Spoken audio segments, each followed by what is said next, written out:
Hello everyone. Wanted to complete my World Cup history videos. I've already put the 2007 World Cup, the last one I put.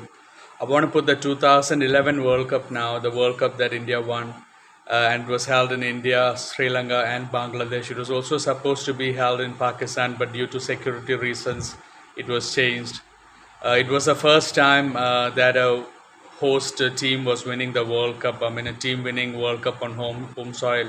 That was India under MS Dhoni, and it was the first World Cup where two Asian teams played in the finals. India, Sri Lanka, first time, and it was also the first time after 1992 that Australia never featured in the finals of a World Cup. So those were notable things.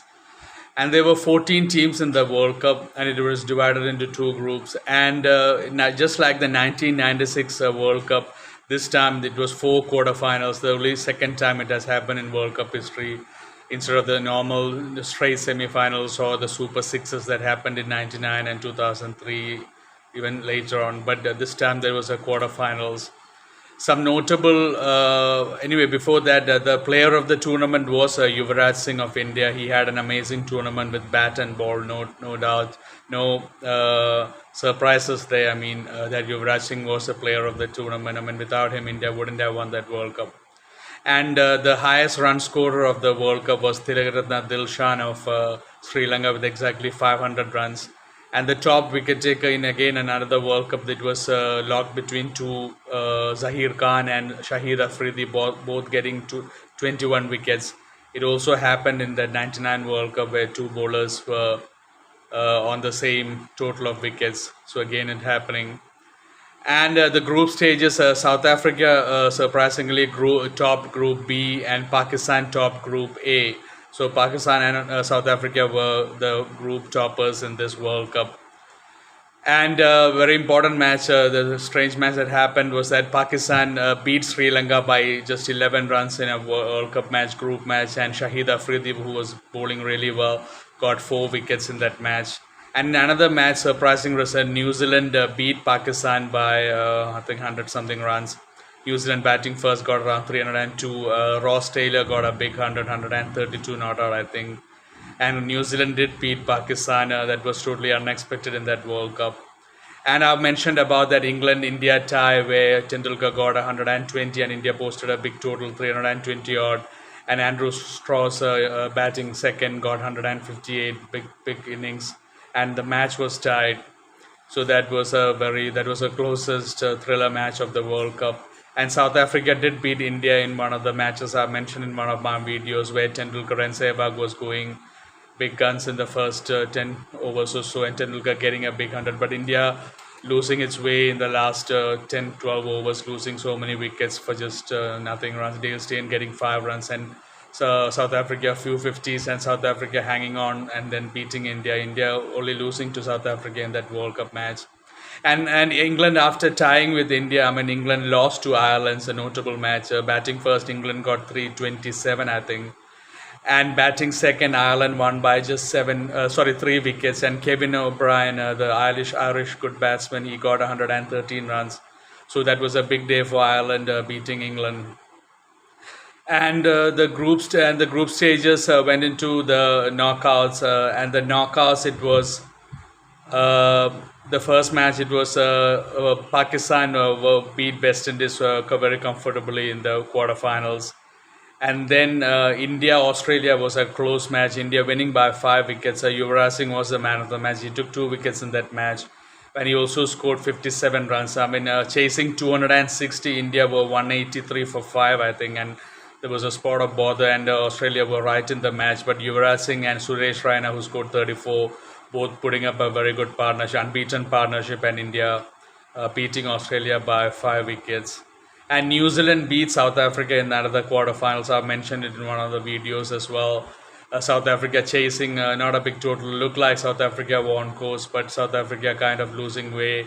Nathan McCullum taking wickets and Jacob Oram also getting wicket. And South Africa lost, I think, by 39 runs or so.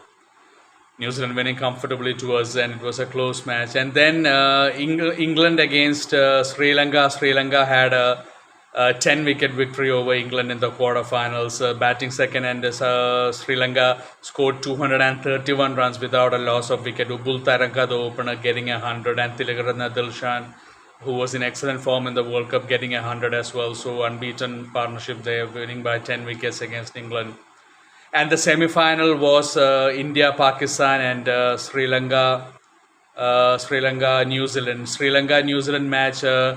Sri Lanka won comfortably. Sangakkara and Dilshan getting 50s again, and Sri Lanka winning quite comfortably against New Zealand. And the second semi-finals, India, Pakistan.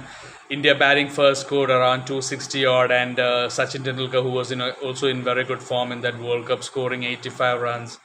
I remember Wasim Akram, Shoaib Akhtar bowling in that World Cup quarterfinals crunch match, but Tendulkar started so well in that match and got 85 runs. India getting 260, and then India bowled Pakistan out, and India winning not by a big margin, but all the Indian bowlers got 2 wickets each. Zair Khan, Nehra, Yuvraj Singh, everyone getting 2 wickets each, and India beating Pakistan in that semi-finals. And then the finals at Wankhede, Mumbai, it was India, Sri Lanka. And batting first, Sri Lanka got a very big score. I think it was 270 odd, and big score there. Jayawardene, Mahela Jayawardene, the very good Sri Lankan batsman, legend, getting 100 as well, and 271. I mean, a World Cup finals was a huge score. And batting second, I mean, India lost Sehwag early on. Sehwag got out for 0, and Tendulkar got out for 18 runs as well after promising a bit. And India were like 31 for 2, and there was a spot of bother with that many runs to get the finals. And then there was a good partnership between Gautam Gambhir and Virat Kohli. And Virat Kohli got out when I think India were 131 or so. And then Gambhir and Dhoni put up that big partnership, match-winning partnership, and taking India home. Gambhir just getting out before India won. Gautam Gambhir got 97 runs, played really fluently under pressure, and well batted to Gautam Gambhir again. And MS Dhoni finished on 91 not out, and everyone remembers that big six over long on, winning the World Cup for India. That was the first time India had won the World Cup after 1983 under Kapil Dev. MS Dhoni leading from the front. Like I've mentioned in the video just before, the first time any team won the World Cup on home soil. So a very big day for India, and there were huge celebrations in India, all around India. I was actually in South Africa at that time. That was my first 50-over World Cup that I was in South Africa. Sorry. And I was watching the match. I mean, and just before India won the World Cup, I had to help a friend out for something. So I was just out of was not in front of the TV. And a friend of mine was just messaging me all along about what was happening. I was like really tense because the match was really tense towards the end. Even though India didn't lose so many wickets towards the end, the match was always close. I mean, a wicket or two could have just changed the match. And I was getting messages, and then finally he messaged me that India won the World Cup. So that was a great day for Indian cricket. And now after 12 years, India and Australia find themselves in the final 2023. I mean, in 2003, India-Australia have played that finals where India lost. So exactly after 20 years, it's a repeat final. So day after tomorrow, everyone expecting a huge match. I'll be putting videos for that. But anyway, this is my World Cup history flashback video for 2011 World Cup that was held in India, Sri Lanka and Bangladesh.